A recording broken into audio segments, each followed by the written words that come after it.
ఎఫ్రాయిము గాలిని మేయుచున్నాడు, తూర్పు గాలిని వెంటాడుచున్నాడు. మానక దినమెల్లా అబద్ధమాడుచు బలాత్కారం చేయుచున్నాడు. జనులు అశ్షూరీయులతో సంధి చేసెదరు, ఐగుప్తులకు తైలం పంపించెదరు.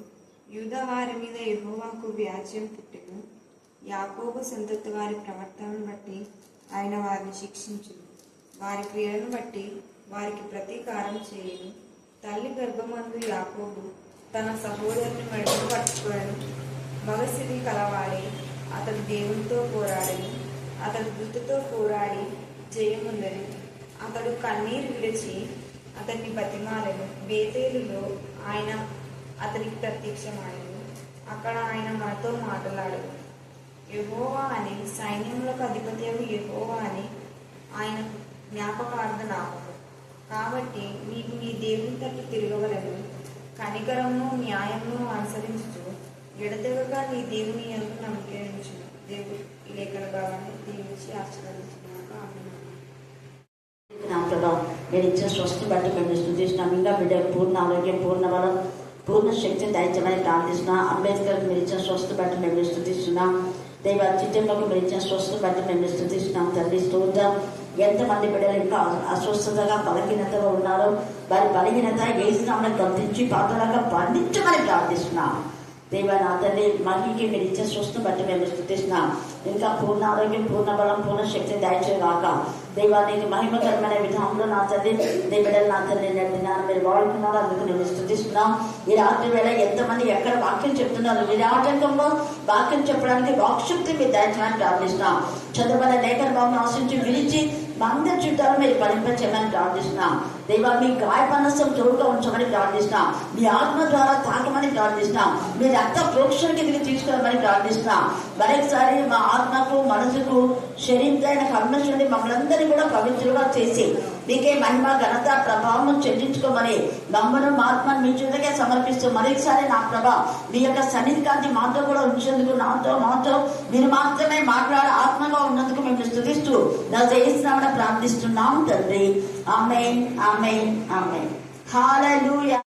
ఎఫ్రాయిం గురించి రాయబడతారు. ఎఫ్రాయిం గురించి అంటే నిన్న కూడా మరి హైమావతి చెప్పినటువంటి ఆ లేఖన భాగంలో బిక్రీ కుమారుడు షమయ వీళ్ళంతా ఎవరు అంటే బెన్యామీను గోత్రుడు. ఎవరు వాళ్ళు? మళ్ళీ చెప్పాలి.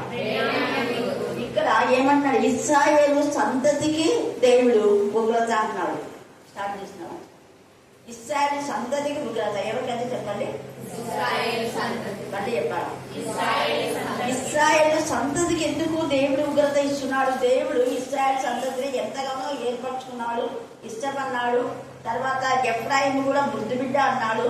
ముఖ్యంగా యోసేపు యొక్క సంతతి మనష్షే, ఎఫ్రాయిములు. తర్వాత బెన్యామీను ఈ యొక్క యోసేపు, వీళ్ళిద్దరు రహేలు యొక్క సంతతి. రహేలు ఆ యొక్క లేయా లాగా దేవుని యందు భయభక్తి కలిగిగా లేదు. ఎందుకంటే విగ్రహాలనే ఆమె హృదయంలో ఉంచుకుంది. విగ్రహాలను ఎప్పుడైతే ఆమె హృదయంలో ఉంచుకుందో పాపం యాకోబు అనుకున్నాడు దేవుని యందు భయభక్తి కలిగి ఉండాలనుకున్నాడు. కానీ లేయా దేవుని యందు భయభక్తి కలిగిగా ఉండింది. ఎందుకంటే ఎప్పుడైతే యాకోబును చేసుకోక ముందే ఆమె ఇశ్రాయేలు దేవుని గురించి వినింది.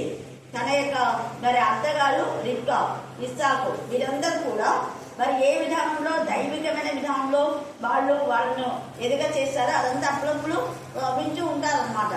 అలాగా విన్నది కాబట్టి ఇశ్రాయేలు దేవుని పట్ల నమ్మకాన్ని కలిగి ఉండాలి. అందుకే దేవుడు ఈ యొక్క భర్త ఆమెను ద్వేషించిన, తండ్రి మోసం చేశాడు. మరి చెల్లి అయితే నిజంగా వాళ్ళ అక్క విషయంలో ఎంతగా తనే స్పందించవచ్చు. మా అక్కను పెళ్లి చేసుకున్నా కాబట్టి ఇక నన్ను వద్దులే అని చెప్పాలి. కానీ అలా చెప్పలేదు. అలాగా మళ్ళీ ఆమె కోసమే మళ్ళీ 7 సంవత్సరాలు చేస్తాడు గురువు. అలాగా ఈ యొక్క లేయా అయితే దేవుని యందు భయభక్తి కలిగి ప్రతిదీ దేవునికి అప్పగిస్తాడు. దేవుడు నా యొక్క వేదన చూశాడు అనేసి దేవుని స్తుతిస్తాను అని చెప్పేసి అలాగా తన పిల్లలకంతా కూడా దైవికమైన అర్థంతో ఆయన పేరు పెడతారు. ప్రతి పేరు యూదా దేవుని స్తుతిస్తున్నా, దేవను నాకు మేలు చేశావు అనేసి అలాగా పెట్టి ఉంటారు తన పేర్లన్నీ కూడా. ఈ యొక్క రహేలు అయితే పిల్లలు పుట్టలేదని యాకోబును బాధ పెడుతుంది. అప్పుడు యాకోబు అంటాడు, పిల్లలు కలగకపోవడానికి నేనా ఏమైనా కారణం? దేవుని అడుగుకో అంటాడు. అంటే ఆమె దేవుణ్ణి అడగలేదని అక్కడే అర్థమవుతుంది. కానీ యాక్చువల్గా రాహేలుకు సంతతి కావడానికి కారణం యాకోబు ప్రార్థన చేశాడు. ఇన్ ద సేమ్ వే లేయా కూడా, లేయా ప్రార్థన చేసి పుత్రదాత వృక్షం యొక్క ఫలములను ఆమె తీసుకొని, నేను నా యొక్క భర్తను కొనుక్కుంటున్నా చూడు, పుత్రదాత వృక్షపు ఆ యొక్క ఫలాలతో నిజంగా కొనుక్కుంటుంది లేయా. అంటే రాహేలుకి ఇచ్చి ఇదిగో పుత్రదాత వృక్ష ఫలాలు నాకు ఇవా, అప్పలు ఇస్తాం కానీ నా భర్త నాకు ఇచ్చేసేది. అయితే ఈమె ధైర్యం బట్టి, ఈమె జాలను బట్టి రాహేలుకు పిల్లలు పుట్టారు. అయితే ఈ ఇద్దరు బెన్యామీను గోత్రం కానివ్వండి, బెన్యామిన్ అంటే చిన్నోని పేరు బెన్యామిన్ అయితే బెన్యామిన్ అని పెట్టేస్తాడు. యోసేపు, వీళ్ళిద్దరు పొందానే ఆశీర్వదించబడతారు.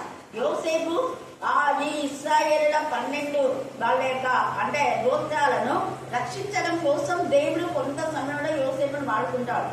ఆ తర్వాత యోసేపుకు ఫలించకూడదనే చాలా బ్లెస్సెడే. కానీ ఆ తర్వాత ఎఫ్రాయిము కొంత ఆశీర్వాదం వస్తే బెన్యామీనులకు చాలా తక్కువ. ఈ బెన్యామీనులు అప్పటి నుంచి కూడా అంటే కొంతవరకు దేవునికి మహిమకరంగా ఉన్నారు. మనం లేఖన భాగాల్లో చూస్తే న్యాయాధిపతుల్లో బెన్యామీను గోత్రికులు దాని గోత్రికులకు అక్కడ పడకుండా అవుతుంది. దాను గోత్రం యొక్క ఆ వ్యక్తికి హాని చేస్తారు బెన్యామీన్. మనకు చదవడానికి ఇప్పుడు టైం లేదు, మీరు తర్వాత చదువుకోండి, న్యాయాధిపతుల్లో ఉంటుంది అది. ఇలాగా ఇక్కడ మనం చూస్తే కింగ్ సౌలు ఏ గోత్రము? బెన్యామీన్ గోత్రం. దావీదుకు ఎంత విశ్వాసం కాదు, ఎంత విశ్వాసగా అక్కడ అక్క ఎంతగా లేయ ప్రార్థన చేసింది, కానీ రాహేలు అక్కను అంతగా ప్రేమించినట్టుగా లేదు. అంత ద్వేషించిన లేయ మాత్రం దేవుని ఎంతగానో ప్రేమించింది, తన చెల్లెల్ని ప్రేమించింది, తన చెల్లెలు పిల్లలు కావాలని కోరుకుంది. అలాగనే తన భర్త తను ఎంత ద్వేషించినా కూడా ఆమె ఎప్పుడూ ద్వేషించలేదు తన భర్త. అది నీ భర్త నిన్ను ద్వేషిస్తున్నా నువ్వు భర్తను ఎప్పుడు ద్వేషించలేదు. అలాగా చేసేది ఎవరంటే దేవుని ఎందుకు భయభక్తి గల స్త్రీలు. యాకోబుకు అర్థమైపోయింది. అప్పుడు అంటాడు బుద్ధి తెచ్చుకొని, రాహేలు చచ్చిపోయినాక ఈమెను అక్కడ వాసి పెట్టకూడదు, ఈమెను ఎక్కడనే వాసి పెట్టావని వేరే చోట పాతి పెట్టి తన కొడుకులతో, ఇదిగో నేను రాహేలును అక్కడ పాతి పెట్టాను, ఆ మార్గంలో అదే బెత్లెహేము మార్గంలో ఆమె చనిపోతే అక్కడ పాతి పెట్టాడు. అక్కడ ఒక స్తంభాన్ని పెట్టి రాహేలు స్తంభం అని పెట్టాడు. ఆ ప్రాంతం అంతా రాహేలుకు సంబంధించి రాహేలు తన పిల్లల విషయమై ఏడ్చానంటే యేసు ప్రభువు జన్మప్పుడు 2 సంవత్సరాల లోపల పిల్లలందరినీ చంపేస్తారు. అది ప్రవచనం. అది అయితే యాకోబు అంటాడు నన్ను లేయా దగ్గర పెట్టు అంటాడు. లేయాను కూడా నేను అక్కడనే బాధ పెట్టాను. రాహేలు తర్వాత లేయా చనిపోతుంది, తర్వాత యాకోబు చనిపోతాడు. అందుకనే నన్ను మీరు బాధ పెట్టాల్సింది. అదేంటి మా అమ్మ దగ్గర కదా అని యోసేపు అన్నాడు. యోసేపు కూడా చెప్తాడు, యోసేపు ఎందుకంటే అక్కడ ఉంటాడు కాబట్టి నన్ను మీ యొక్క ఇస్సాకు మా తండ్రి అక్కడే ఉన్నాడు, మా తల్లి రిక్క అక్కడే ఉంది, రిక్క పక్కలో నేను లేయని బాధ పెట్టినా, లేయ పక్కలో నన్ను బాధ పెట్టాను. సిగ్గొచ్చింది. అంటే గాడ్స్ ప్రణాళిక చూడాలి. దేవుని చిత్తానుసారంగా లేయని చేసుకున్నాడు. తర్వాత దేవుని ఇష్టం కాదది రాహేలు చేసుకోవడం. అయినా దేవుడు కనికరించినాడు. అంతవరకు బెన్యామీను యోసేపును చేసినాడు. కానీ బెన్యామీను చాలా సార్లు దేవునికి విరోధంగా తప్పు చేస్తూనే ఉంటారు. బెన్యామీన్ సంతతి వాళ్ళే ఏం చేస్తారంటే దేవుడికి విరోధమైనటువంటి వ్యక్తిని తీసుకొని వచ్చి గుడాల్లో పాపం చేస్తారు. అప్పుడు ఫినెహాసు వేసి పరిహారం చేయగా ఆ తెగులు ఏమైపోయింది, ఆగిపోయింది. ఎగ్జాలో ఉంటుంది, అదంతా ఎగ్జాలో ఉంటుంది. ఎంత స్టోరీ మీకు క్లుప్తంగా ఎందుకు సంతతికి మీద దేవుడికి కోపము అన్నదానికి మీకు చెప్తున్నా. మెయిన్ గా బెన్యామీను తర్వాత వీళ్ళ సంతతి గురించి అనమాట. ఈ యొక్క బెన్యామీను గోత్రికుడే కింగ్ సౌలు చేసిన మేరకు ప్రతిగా ట్రీట్ చేస్తాడు. తర్వాత నిన్న హైమాదు చెప్పిన దాంట్లో అతను కూడా బెన్యామీను గోత్రం. ఎఫ్రాయిము మన్యం అంటే వాళ్ళ సంబంధులే అంతా, అంటే యోసేపు బెన్యామీన్ అలాగనమాట. ఈ యొక్క యోసేపు బెన్యామీను వీళ్ళంతా కూడా ఒకే చోట ఉంటారు. అందుకని మన్యము మన్యమే, ఎఫ్రాయిము దేవుడికి విరోధమే. తర్వాత ఈ యొక్క బెన్యామీను గోత్రమైనటువంటి బిక్రీ వాళ్ళ కుమారుడు షెబ. ఇంకొకటి షిమి అనేవాడు. వాడైతే వాడు దేవునికి విరోధమైన విధానంలో దావీదుని బాధ పెడతారు. వీళ్ళంతా దేవుని పిల్లలను బాధ పెట్టే విధానంలో ఉన్నారు. నేలను పొందుకొని కీడు చేసేవాళ్ళు. అందుకనే బెన్యామీను ఇశ్రాయేలు సంతతే, యాకోబు సంతతే, వాళ్ళని బట్టి ఇక్కడ ఉగ్రత వస్తా ఉంది. అందుకే దేవుడు ఏమంటున్నా అంటే ఇక్కడ చూడండి, యాకోబు సంతతిని వారి ప్రవర్తన బట్టి 2వ వచనం చదవండి, 12:2. యూదా వారి మీద యెహోవాకు వ్యాజ్యం పుట్టెను. యెహోవాకు వ్యాజ్యం పుట్టెను. యాకోబు సంతతి వారి ప్రవర్తనను బట్టి యాకోబు సంతతి వారి ప్రవర్తన బట్టి ఆయన వారిని అదే యాకోబు సంతదే యూదా మీద కొంత వ్యాజ్యం వచ్చింది. కానీ యాకోబు సంతతి అంటే 12 గోత్రాలు. ఆ 12 గోత్రాల్లో ఎక్కువ దేవుడికి కోపం తెప్పించిన వాళ్ళు ఎవరంటే బెన్యామీనులు.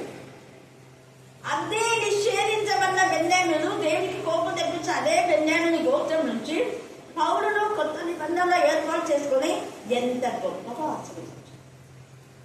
మిగతా శిష్యులంతా యూదులే.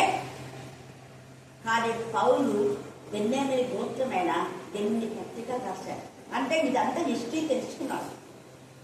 అయ్యో దేవుడికి ఎంతగా చేశారు వీళ్ళు విరోధంగా, నేను అలా చేయకూడదు, నేను దేవుడికి ఎంతగా మహిమకరంగా జీవించాలి, నా జీవితం దేవుడు ఇష్టపడేలా నా జీవితం ఉండాలి. అందుకనే నేను బెన్యామీను గోత్రికులను అంటాడు.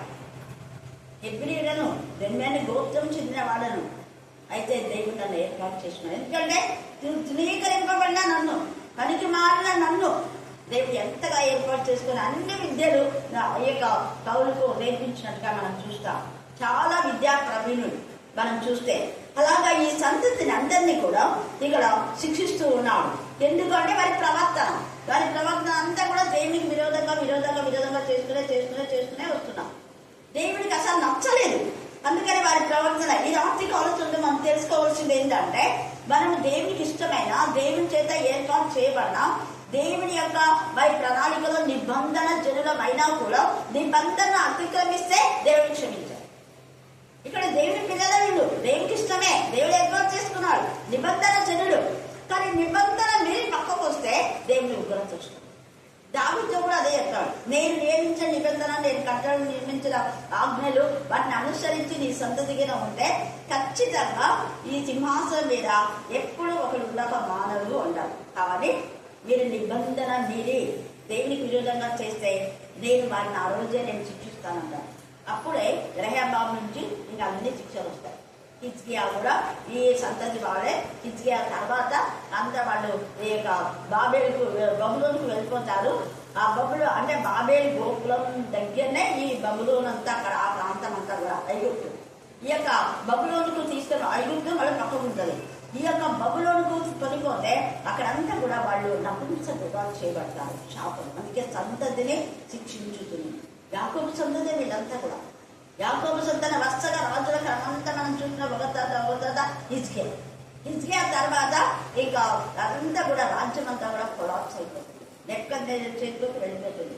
ఇప్పుడు ఆ గొడవలు ఇప్పుడు కూడా జరుగుతూనే ఉన్నాయి. వీళ్ళంతా ఈ ఇరాన్ ఇవన్నీ కూడా బబులోన్లో ఉన్నాయి. ఇవన్నీ కూడా బబులోను ప్రాంతంలోనే ఉన్నాయి అక్కడంతా కూడా. అప్పుడు అక్కడంతా దేవుడి ప్రజలు ఎంతగానో ఆస్వాదించబడ్డారు. దేవుడి నామం పేద అక్కడంతా కూడా బ్లెస్సెడ్ అయినాయి. దైడవేష్ నుంచి, కోరేష్ నుంచి ఆ ప్రాంతంలో కూడా ఆశీర్వదించబడి ఇక ఏ దేవుని మీరు ఆరాధించకూడదు, ఇస్రాయేల్ దేవుడైన దేవుని ఆరాధించాలని ఆజ్ఞలు జారీ చేస్తారు రాజులు. అలాగనే ఎస్తేరు కాలంలో ఎంత జరిగినా కూడా వీళ్ళకి ఇంకా బుద్ధి రాదు. ఇంకా దేవునికి వ్యతిరేకంగా చేశారు కాబట్టి శిక్ష వస్తుంది. ఇలాంటి ఆలోచన ఏముంది, నువ్వు ఒకప్పుడు దేవునికి ఇష్టంగా ఉన్నావు కానీ నీకు శిక్ష వచ్చిందంటే ఇప్పుడు దేవునికి ఇష్టంగా లేవేమో. నష్టం వేసుకోవాలి. దేవునికి ఇష్టంగా ఎక్కువ లేకుండా ఉంటామంటే దేవునితో మనం చేసుకున్న నిబంధన మీరైన జన్మలుగా ఉండకూడదు. దేవునికి మనకు కొన్ని నిబంధనలు ఉంటాయి. దేవునికి మనకు కొన్ని ఒప్పందాలు మనం చేసుకోలేదాం. ఒప్పందము నెరవేర్చే విధంగా మనం ఉండాలి. లేదంటే ఒప్పందం చేసుకోదు. నువ్వు దేవునితో ఒక నిబంధన చేసుకుంటే నిబంధన కట్టుకోడు.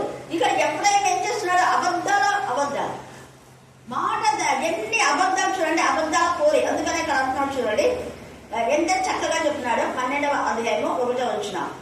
ఎఫ్రాయిము గాలిని మేయించున్నాడు. ఇందులో ఎంత ఇన్నర్ మీనింగ్ ఉంది. ఎఫ్రాయిము గాలిని మేయించున్నాడు అంటే గాలికి ఎగరగొట్టబడేది ఏంటి? వెరీ గుడ్, పొట్టు. ఎఫ్రాయిము పొట్టైనాడు. దేవుడు ఎఫ్రాయిము ముద్దు బిడ్డ, నీ గింజ అది మంచిగా అప్పం అయిపోయి దేవునికి ఇష్టంగా ఉండాలి, దేవుడు కోరుకుంటే తిప్పి వేయబడిన అప్పం వంటి వాడు అక్కడ చెడిపోయినాడు. ఇక్కడ పొట్టయిపోయినాడు అంటే ఆ గింజలన్నీ చీమలు తినేస్తే ఏమైతే పొట్టైపోతే ఎగిరిపోతాడు. అందుకనే ఎగిరిపోయే పొచ్చు లాంటి వాడైపోయినాడు. పొచ్చు లాంటి జీవితం, దేవునికి ఇష్టం లేనటువంటి జీవితం. దుర్మార్గులు అలాగనే ఉంటారు, భక్తిహీనులు అలాగనే ఉంటారు. గాలి చేత ఎగరగొట్టబడే జీవితం అన్నమాట. ఇలాగ గాలి చేత ఎగరగొట్టడం వల్ల జీవితాలు కింగ్ సౌల్ కానివ్వండి, లేకపోతే ఇస్కరియోతు యూదా కానివ్వండి, ఎఫ్రాయిం కానివ్వండి. ఇస్కరియోతు యూదా యేసే దగ్గర నుండి 3 సంవత్సరం నుండి ఎగరగొట్టబడే చూద్దాం. హఠాత్తుగా చనిపోయినాడు. అప్పుడు ఎప్పుడు గాలికి ఎగురుతుందో మనకు తెలియదు. ఎప్పుడు గాలి వస్తుందో తెలియదు కదా మనకు. తెలియకుండా పుట్టే మీద ఎగురుతారు. అలాగనే అనుకోకుండా ఇస్కరియోతు యూదాకు మరణం, అనుకోకుండా కింగ్ సౌలుకు మరణం. కొట్టు లాంటి జీవితం. వాళ్ళు దేవుడికి ఉపయోగకరమైన బిడ్డలుగా లేరు. ఇంకొకటి విత్తనం అయితే కొన్ని ప్రొడ్యూస్ చేస్తుంది. అంటే మన జీవితము ఇతరులకు ఉపయోగకరంగా ఉందా, ఉపయోగం లేని పొట్టులాగా కాల్చబడే బ్రతుకులాగా ఉందా? ఆ కాల్చబడే పొట్టు తను కాలుతుంది, వేరే వాళ్ళకి ఎవరికి ఉపయోగం ఉండదు. వేరే చుట్టుపక్కల ప్రాంతాలలో కాల్ చేస్తుంది. తనకు తానుగా ఆశీర్వాదకరంగా లేదు, తన కుటుంబానికి ఆశీర్వాదకరంగా లేదు, ఇతరులకు ఆశీర్వాదకరం లేదు. జీవితం ఈ పొట్టు లాంటి జీవితం. ఎఫ్రాయిం ఎవరికి ఉపయోగకరంగా లేదు, కింగ్ సౌలు ఎవరికి ఉపయోగకరంగా లేదు, ఇస్కరియోతు యూదా ఎవరికి ఉపయోగకరంగా లేదు. ఆహాబు కూడా పొట్టు లాంటి వాడే, బతుకంతా నాశనం అయిపోయింది. పశ్చాత్తాపడ్డాడు. కొంతకాలం దేవుడికి క్షమించాడు. అందుకే ఆహాబు వాళ్ళు కూడా ఈ ఇశ్రాయేలు సంతతే. కానీ అన్ని రాళ్ళైన యెజెబెలు చేసుకుని దేవునికి విరోధమైన అబద్ధాలు చేసి తను చెప్పడమే కాకుండా నాబోతు కోసమే అబద్ధ సాక్షులను పెట్టి చంపించేస్తారు. యేసు ప్రభు పైన అబద్ధాలు. మత్తయి సువార్తలో యేసుని ఎవరో ఎత్తుకొని పోయినారని చెప్పమని చెప్తారు. 4 సువార్తల్లో అక్కడక్కడ రాయబడింది. వాళ్ళ శిష్యులు ఎత్తుకొని పోయిన చెప్పని డబ్బులు ఇస్తారు వాళ్ళు. ఎంత అబద్ధాలు చూడండి. అలాగా పేదలు పౌలు వీళ్ళందరూ మనం 5వ అధ్యాయం నుంచి చదివితే వీళ్ళు మోసే ధర్మశాస్త్రం కాకుండా వేరే చెప్తున్నారని అబద్ధ సాక్షులు పెట్టి వాళ్ళ మీద అబద్ధాలు చూపిస్తారు. దేవుని పిల్లల మీద ఎప్పుడు అబద్ధాలు చెప్తూనే ఉంటారు. ఎవరు వీళ్ళంటే ఎఫ్రాయిం అండి, ఎవరు వీళ్ళంటే కొట్టు దుర్మార్గులు అంటున్నాడు, కొట్టు భక్తిహీనులు అంటున్నాడు. భక్తిహీనులు ఇంతలో ఉండి అంతలోనే మాయమైపోతారు. భక్తిహీనులు గడ్డిలాగా ఇంతలో పుష్పిస్తారు, అంతలోనే వాడిపోతారు. వాడిపోయే జీవితం. ఒకడు ఆ వైపు వెళ్ళగా కానీ ఇక్కడ బాగా ఫలించిన చెట్టు ఉండిందే కానీ ఇంతలోనే మాడిపోయిందా అనేలాగుంది. వీళ్ళు బాగున్నారే, కింగ్ సౌలు ఏదాగా ఎత్తుగా ఎంత బాగున్నాడు, కొంతకాలమే జీవితం. ఎవరు ఆయనను వర్షిప్ చేయరు, ఎవరు ఆయన ప్రశంసించారు. అందుకే ఆయన చనిపోతే దావీదు ఏడ్చినాడు కానీ మిగతా వాడు ఎవరు ఏడ్చారు? దావీదుకి బాగుంది. అయ్యో సౌలు ఎలాంటి వాడు, అభిషేకం పొందేవాడు.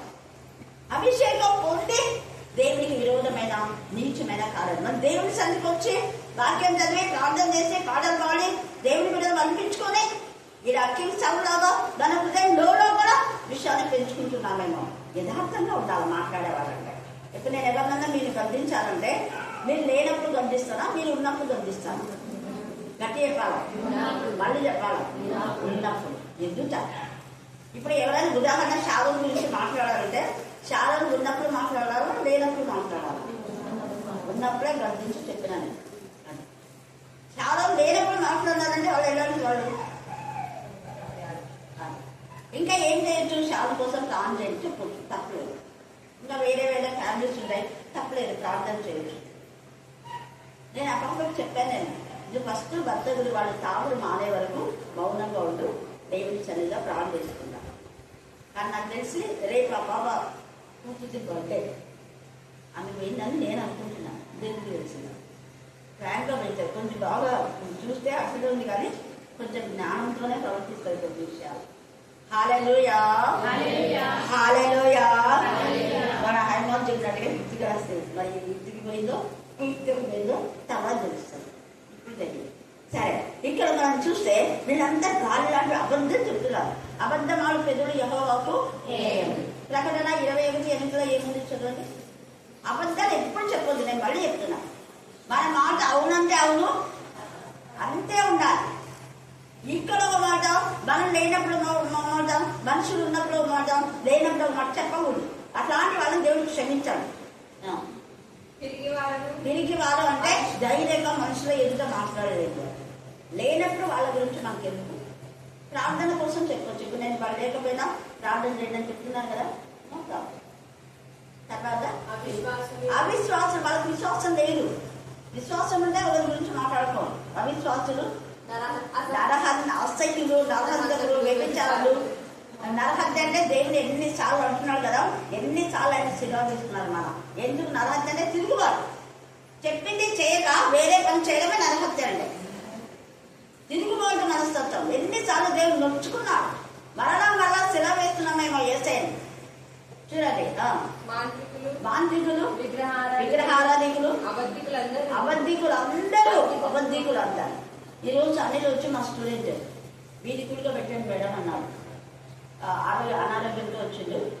సరే నేను అక్కడికి నేను ఇల్లు తెలిస్తే ప్రేరాలు చేసి పంపిస్తారేమో అని చెప్పిన.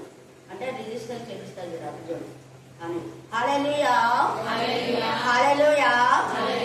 అంటే వీధికులుగా ఉంటలే, మీ ఇంట్లో కావాలంటే పెట్టుకోండి. వీధికులు అంటే అందరికి ఇష్టమైనప్పుడు పెట్టాలా.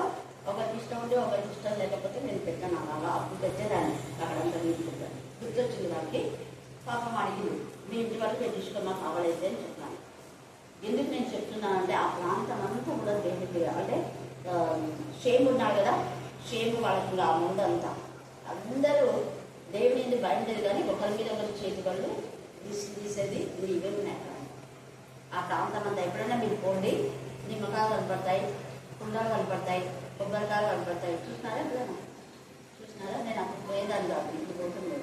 అప్పుడు పోయేదాన్ని. చాలా మందికి అట్ట చేసేవాళ్ళనే ప్రేరు కూడా చేస్తున్నారు. ఇలాంటి మనకు మధ్యలోకి వస్తారు.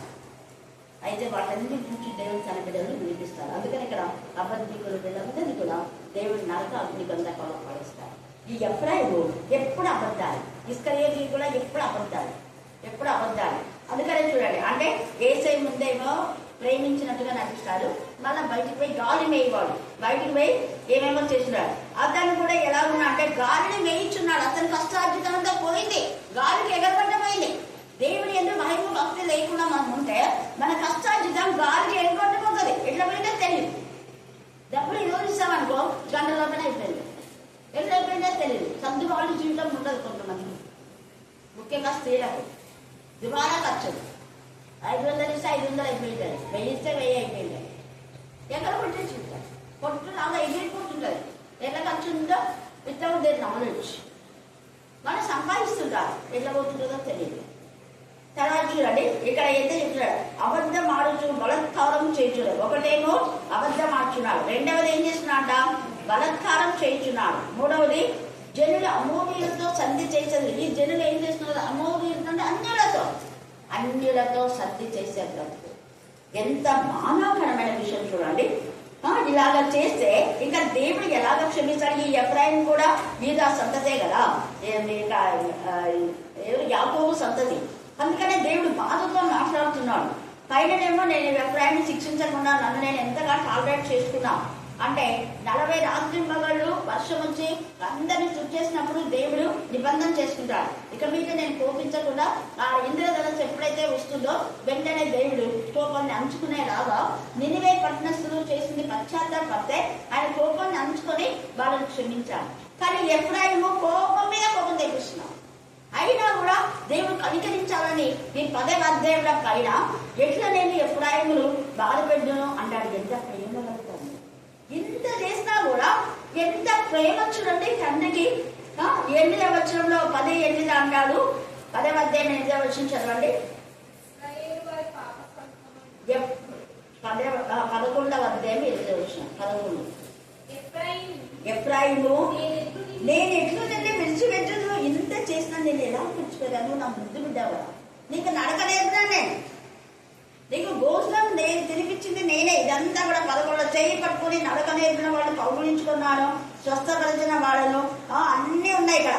అయితే ప్రభా ఇక్కడ ఎఫ్రాయిము ఇంత చేసినా కూడా దేవుని కనికరించదు. ఎట్లా నేను విడిచిపెట్టును, ఇశ్రాయేలు నేను నిన్ను ఎట్లు విసర్జించును, అజ్ఞాను వలె నిన్ను నేను ఎట్లు చేతును, సెబోయిములకు చేసినట్లు నీకు ఎట్లు చేతును. నా మనస్సు మారినది, సహింపలేకుండా నా అంతరంగం మండుచున్నది. నా ఉగ్రతాగ్నిని బట్టి నాకు కలిగిన యోచనను నేను నెరవేర్చను అంటాడు. అప్పుడు ఆయన నెరవేర్చుకుంటే కొంత తాల్పడి మన పాపం చేస్తాను. అందుకే కోపించు. దేవుడు అప్పుడే ఉగ్రతను కుమ్మరించాలనుకుంటాడు.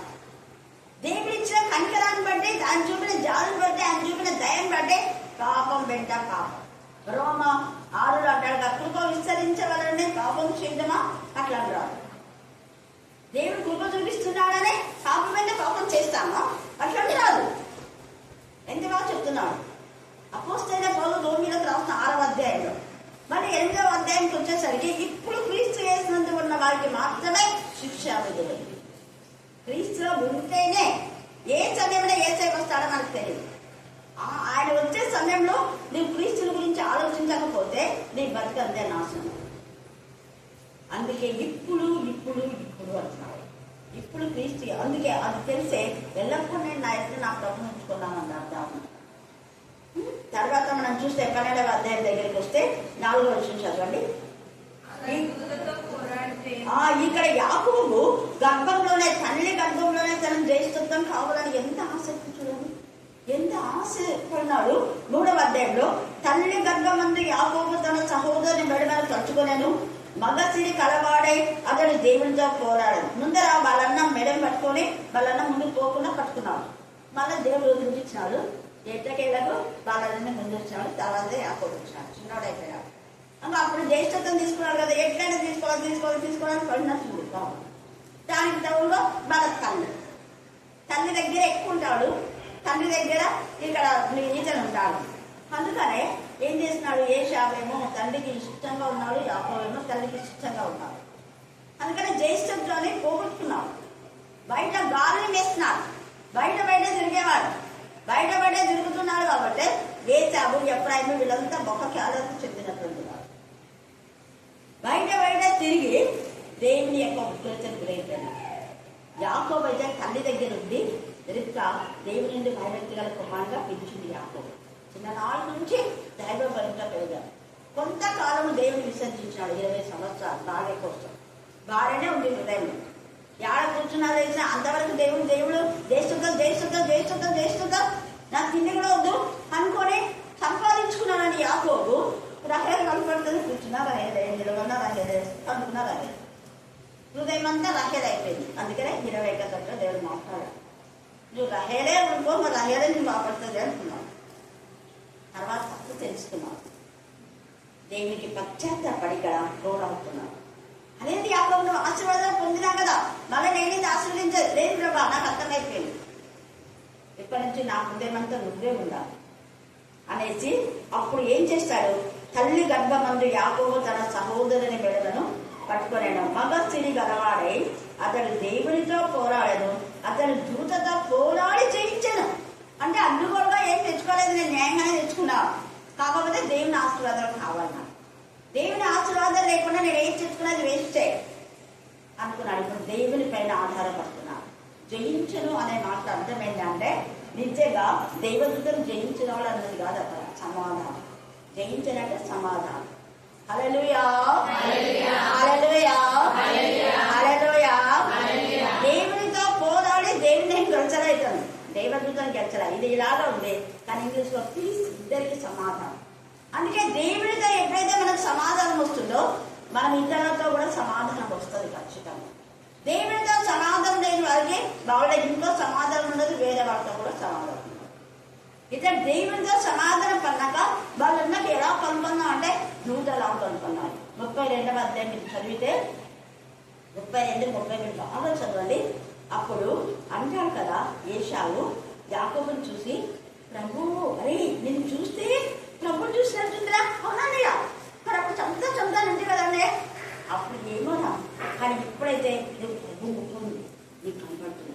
యాకోబు కూడా అంటున్నాడు, అనిగా నేను చూస్తే ప్రభుని చూసినట్టుంది అన్నయ్య, నువ్వు నా ప్రభుడవే, నేను దాసున్నాను. అదేంటిదే జ్యేష్ఠత్వం తీసుకున్నావు కదా, నువ్వే పెద్దవిలే, నేనే నీకు దాసునులే అలా. లేదన్నయ్య, నేను నీకు దాస్తున్నాను అని వాళ్ళతో చెప్తాను. 3 భాగాలు చేసి అదంతా చదువుకుంటే చాలా స్టోరీ. 3 భాగాలు చేసి ముందర డేయని పెట్టాడు, తర్వాత ఇంకా గుంపులు పెట్టాడు. ఆ ముందు అంతా పశువుల గుంపు కాపలు అంతా పెట్టాము. 2వ గుంపులో డేయని పెట్టాడు, 3వ గుంపులో రాసిన రహేలు పెట్టాడు. ఇద్దరు అంటే ముందు లేయ ఏమన్నా తోని కాపలు తోని లేయతోని నా భార్య ఒక్కడికి అక్కడ ఒకటి ఉంటే సాగే నేను బాగుంటాం అనుకున్నాడు. ఏమన్నాడు అక్కడ కూడా పక్షవాదం చూపిస్తాడు. ఆయన దేవుడికి అనుకూలం వస్తాను. అందుకనే అలాగ చూసి సాగిలో పడి పరివారితో చెప్పి పంపిస్తారు, ఇవి నీ దాసులు నీకు ఇచ్చినవి అని చెప్పండి, ఇవి నీ దాసులకి దేవుడు ఇచ్చినట్టు శాస్త్రం అని చెప్పండి, ఇది నీ కోసమే తీసిన కానుకొని చెప్పండి అంటాడు. నాకెందుకు, నాకు కూడా దేవుడు మస్తు ఇచ్చినాడు, వద్దు తీసుకో, నువ్వే ఉంచేసుకో తమ్ముడు అంటాడు. వద్దనయ్య అది నీదే, నువ్వు ఉంచేసుకో. ఎంత ప్రేమ. కారణం దేవునితో సమాధానం వచ్చింది. దేవుని ద్వారా ఆశీర్వదించబడినాం. తన సొంత బలం, సొంత బలవం, సొంత ప్రయత్నాన్ని వేస్ట్ అయిపోయారు. ఈ రాజ్య కాల్చండి, నీ స్వప్రయోజనం, నీ సొంత బుద్ధిని ఆధారం చేసుకోండి. అది వేస్టే. దేవుని చిత్తానికి లోపడతాం. దేవుని చిత్తానుసారంగా ఉంటే మన జీవితాన్ని ఎంతగానో తెచ్చగలుగుతారు. ఆయన పిల్లలు ఆయన స్వరాన్ని వింటారు. అప్పుడు జ్యేష్ఠత్వం జ్యేష్ఠత్వం అనే అపవాది స్వరాన్ని విన్నాడు. అందుకని వాళ్ళని దోచుకున్నాడు. దేవుడు ఎప్పుడు చెప్పాడు, నా గొర్రెలు నా స్వరం వింటాయంట. నా గొర్రెలు వేరే చోటికి వెళ్ళవు. నా గొర్రెలు వేరే వాళ్ళ విధానంలో వాళ్ళు ప్రవర్తించరు. నా గొర్రెలు నా స్వరమే ఉంటాయి. అందుకనే రాహాబు దేవుని స్వరాన్ని వినింది. రూతు దేవుని స్వరాన్ని వినింది. అక్కడ ఓర్పా వినలేదు. లేయా దేవుని స్వరాన్ని వినింది. అలాగా ఇంకా వీళ్ళంతా కూడా దావీదు దేవుని స్వరం, ఆమోసు దేవుని స్వరాన్ని విన్నాడు. శామ్యూయేలు దేవుని స్వరాన్ని విన్నాడు. అక్కడే ఉన్నాం అన్ని రోజులు ప్రవక్తగా మరి యాజకంగా ఉన్నటువంటి ఏలియాకు కూడా ఎంత బాగా. కారణం ఒక్కడే, తప్పును సమర్థించినటువంటి ఏలియా. తప్పును సమర్థించే వాడివో, సమర్థించే దానిలో నువ్వు ఉంటే నువ్వు దేవుని స్వరం వినలేవు, దేవుని చిత్తాన్ని తెలుసుకోలేవు, జీవితంలో బ్లెస్సెడ్ కాలేవు. గుర్తుపెట్టుకో, కుటుంబం అంతా నాశనం అయిపోయింది. దేవుని స్వరం వినలేదు ఏలియా. అక్కడే ఉన్నాడు. శామ్యూయేలు విన్నాడు. ఎందుకు? శామ్యూయేలు వినిపోయాడు. నా పిల్లలు నా స్వరాన్ని వింటారు. పౌలు దేవుని స్వరాన్ని విన్నాడు. యేసుని చూడకుండానే స్వరం విని విశ్వసించినాడు. స్వరాన్ని గుర్తుపట్టే యేసుని విశ్వసించినాడు. చూడకుండానే విశ్వసించినాడు. మిగతా ఆయనతో ఉన్న పరివారం అందరూ ఉన్నారు. వాళ్ళు ఏంటో ఉరులాగా ఏంటో ఎందో అయిన కూడా మాకు శబ్దాలు వచ్చా, కానీ వాళ్ళకి ఏం అర్థం కాదు. ఎందుకు? వాళ్ళు లోపొస్తుంది. వాళ్ళకి అర్థం కాదు. చదువు మాత్రమే అర్థమైంది. పౌరుగా మార్చుకున్నాడు. అలాగనే దేవుడి ఎందుకు భయభక్తి కలిగి దేవుడి పట్ల ఆసక్తి తపన కలిగినటువంటి మగ్ధలైన మరిగే ఏసై కనుగొన్నాడు. ఏసై స్వరం వినిద్దామె రఘుని గుర్తుకొచ్చింది. అలాగే ఎంఐ గ్రామస్తులు నిజంగా 12 మంది కంటే ముందు ఎంఐ గ్రామస్తులే. వాళ్ళు దేవుడి గురించి ఆలోచిస్తున్నారు. అందుకని ఏసయ్య స్వరం విని వాళ్ళు అంటారు కదా 24 రూపాయలు. అదంతా చెప్పడానికి టైం లేక నేను క్లుప్తంగా ఆ రోజు చెప్పాను. వాళ్ళు అంటారు, వారంటే విరిచి ఇస్తే ఆయన మాట్లాడుతుంటే మన గుండె మండుతుంది కదా. ఏసే స్వరం మంట ముట్టిస్తుంది. ఏసే స్వరం ఆనందం కలుగు చేస్తుంది. ఏసే స్వరం నెమ్మది కలుగు చేస్తుంది. ఏసే స్వరం బలపరుస్తుంది. ఏసే స్వరం ధైర్యపరుస్తుంది. ఏసయ స్వరం సమస్తమైన యువులను మనకు అనుగ్రహించడం. అందుకే అంటాడు కదా 4 ఫిలిప్పీ 4:19 క్రీస్తు యేసునందు మహిమలో మీ ప్రతి అవసరం తీర్చడానికి ఆ మహిమనే ఈ స్వరం. ఆయన స్వరం లేదని ఏం చేస్తుంది? 29 కీర్తన మీరు చదువుకోండి. ఈ రాత్రి కాల సమయమందు ఆయన స్వరం వింటున్నామా? అన్యుల స్వరం వింటున్నామా? వీళ్ళంతా దేవుని స్వరాన్ని విన్నారు. ఏసే స్వరం. ఆయన గొర్రెలైతే ఆయన స్వరాన్ని విన్నారు. ఆయన స్వరం విన్నారు. శామ్యూయేలు, పౌలు, పీటర్, పేతురు కూడా. కొర్నేలి విన్నాడు దేవుని స్వరాన్ని. అన్యుడైన కొర్నేలి దేవుని స్వరాన్ని విన్నాడు. మగ్ధలైన మరియా దేవుని స్వరాన్ని వినింది కదా. ఎంఐ గ్రామస్తులు దేవుని స్వరం, భక్తిమై బుద్ధివాడు. ఏసే వస్తున్నాడా చూడ, కానీ విన్నాడు. ఏసే వెళ్తున్నాడా? యేసు దావీదు కుమారుడా, నజరేయుడైన యేసు దాని కాదు. హెమ్మెల్సన్మే ద సన్ ఆఫ్ డేవిడ్. హెమ్మెల్సన్మే. హౌ మెనీ టైమ్స్ ఎన్నిసార్లు ఆ పదాన్ని వాడారు. కరుణించు. మనం కూడా చెప్తాం, కనికరించు దేవా. దేవుడికి కనికరించాలి. Jesus move with compassion. ఆయన కనికరం కూడా దేవుడు, ప్రేమ గల దేవుడు. ఈ రాత్రి కాలసం ఏమందు ఈ విషయాన్ని అర్థం చేసుకుని దేవుడు ఈ లేఖన బాగా దీవించి ఆశీర్వదించుగాక. ఆమేన్. చివరి ప్రార్థన, మనలో ప్రార్థన. మీకే స్తోత్రం నాయన. అడిగిన వాటికంటే ఊహించిన వాటికంటే అత్యధికమైన మీరు పనులు చేసిన తండ్రి, మీకు ఏమి ఇచ్చినప్పుడు మీరు ఎవరిని తీర్చుకునే ప్రభు. మీకే స్తోత్రం నాయన. అమ్మగారు చదివిన వాక్యాన్ని అతని యోషియా గ్రంథంలో 12వ అధ్యాయంలోనైనా చదివి నైనా వినిపించిన విధానాన్ని బట్టి కూడా మీకు వందనములు, స్తుతులు, స్తోత్రాలు చెల్లించుకొచ్చిన బ్రహ్మ ఎఫ్రాయిము మన తండ్రి అబద్ధం ప్రతి ఒక్క బిడ్డకు దయచేయమని ప్రార్థిస్తున్నాం. మీకే స్తోత్రం అయినా. అపద్ధతులుగా లేకుండా నా తండ్రి నిశ్చయమైన యథార్థవంతులుగా మేము జీవించలాగా సహాయం చేయమని ప్రార్థిస్తున్నాం. మీకే స్తోత్రం. మీకే స్తోత్రం, మీకే స్తోత్రం, మీకే స్తోత్రం. ఎక్కడెదురు కూడి నీ నామ స్మరిస్తాబడి ఉంటానని సెలవిచ్చిన రీతిగా నాయన మనసు నాయన ముగ్గుర కంటే ఎక్కువ తండ్రి మా హృదయాలు నాయన నీరు కట్టి ఫలింపచేసిన విధానం బట్టి కూడా నీకు వందనములు చెల్లించుకుంటున్నాం ప్రభా. నీకే స్తోత్రం, నీకే స్తోత్రం. ఇక్కడ చేరుకున్న ప్రతి ఒక్క బిడ్డనైనా దీవించి ఆశీర్వించి బలపరచమని ప్రార్థిస్తున్నాం. ఏ బిడ్డ ఏ అవసరత కొడుకునైనా ప్రార్థించుందో ప్రభా, ఆ అవసరాలన్నీ నేను తీర్చేవాడు నా తండ్రి. అద్భుతాలు చేసే దేవుడు నైనా ఆశ్చర్య కార్యాలు చూపించే దేవానికి స్తోత్రం. మాతో మాట్లాడుచున్న దేవానికి స్తోత్రం, మీకే స్తోత్రం, మీకే స్తోత్రం. పరిశుద్ధాత్మతో నింపి నా తండ్రి మా హృదయాలనైనా మరి పరిశుద్ధాత్మతో నింపులై నా తండ్రి యొక్క భాషలతో మాట్లాడుటకు సహాయం చేయమని ప్రార్థిస్తున్నాం. మీకే స్తోత్రం, మీకే వందనములు చెల్లించుకుంటున్నాను. ఆత్మ లేని వాడు నా వాడు కాదన్నా ప్రభా. ఆత్మ లేని ప్రతి ఒక్క బిడ్డ హృదయాలనైనా ఆత్మతోనైనా నింపి మా హృదయాలను తెరుపని ప్రార్థిస్తూ యేసు నామంలో ప్రార్థించి స్తుతించి అడిగి పొందిన ఆమేన్, ఆమేన్, ఆమేన్.